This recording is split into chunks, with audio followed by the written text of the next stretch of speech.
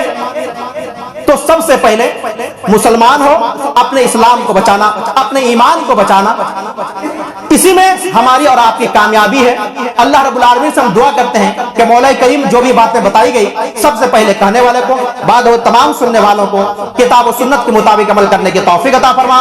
مولا کریم ہم تمام مسلمان جب تک اس دنیا کے اندر زندہ رہیں, ہم تمام کو تیرے اور تیرے رسول صلی اللہ علیہ وسلم کی اطاعت و فرما برداری کرتے ہوئے زندہ رکھ, اور جب ہمارا خاتمہ ہو تو ایمان بالخیر کی حالت میں ہمارا خاتمہ فرما. ہم سب کو پنجے گانا نمازی بنا, ہم سب کے عقیدے کو تو مضبوط کر دے, ایمان کو مضبوط کر دے, ہم سب کو شرک سے بچا, بدعت و خرافات سے بچا, غیر اسلامی رسومات سے بچا. جب ہمارا کل میدان محشر میں کیا کہتے ہیں کہ نشر ہوگا, حشر ہوگا, تو اس وقت ہمارے حساب و کتاب کو تو آسان بنا, ہمارا نامہ اعمال ہمیں دائیں ہاتھ میں دے, ہمیں جہنم سے بچا کر کے جنت الفردوس میں داخلہ فرما. آمین. وآخر دعوانا الحمدللہ رب العالمین. بارک اللہ لنا ولکم فی القرآن الحکیم ونفعنی وإیاکم بالآیات وذکر الحکیم انہ تعالی جواد کریم ملک بر رؤوف الرحیم.